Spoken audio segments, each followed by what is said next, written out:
Le volet santé à présent. Hier, la communauté internationale a célébré la journée mondiale de la santé mentale. Le thème retenu était « Vivre avec la schizophrénie ». Dans notre pays, il n'y a pas eu de manifestations liées à cette journée, mais notre rédaction s'est proposé de jeter un regard sur l'état des malades mentaux qui errent un peu partout dans la capitale gabonaise. C'est un constat de Ludwig Kavou sur les images de Francis Ngomo. Il est difficile, voire impossible de circuler aujourd'hui dans les rues de Libreville sans apercevoir ou mieux encore croiser un malade mental qui erre ou se donne en spectacle.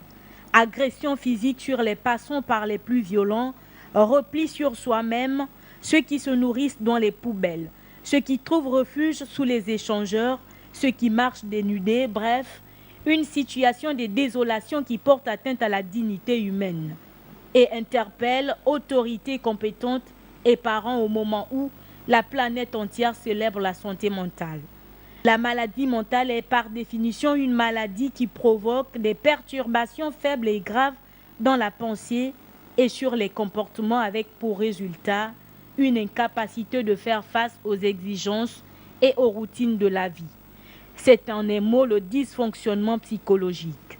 Sa cause, le stress excessif, le traumatisme physique, l'absence de soutien social, les violences subies au sein de famille, la prise de drogue.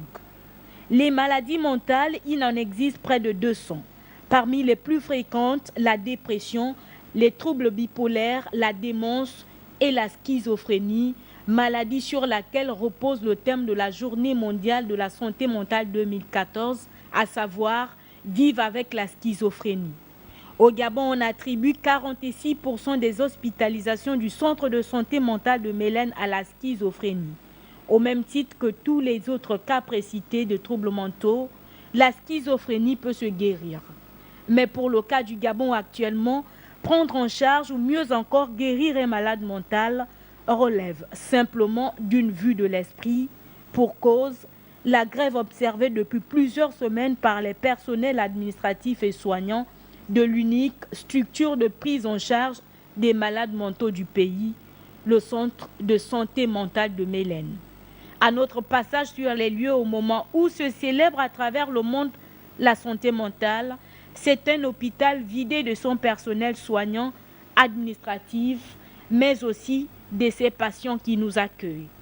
Face à cette situation qui alarme plus d'un, l'on est tenté de se demander comment en est-on arrivé à la fermeture d'une structure aussi indispensable.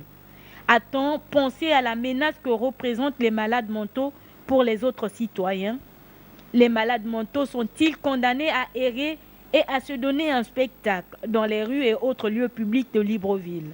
Autant d'interrogations auxquelles doivent tenter de répondre la nouvelle équipe en charge de la santé au Gabon.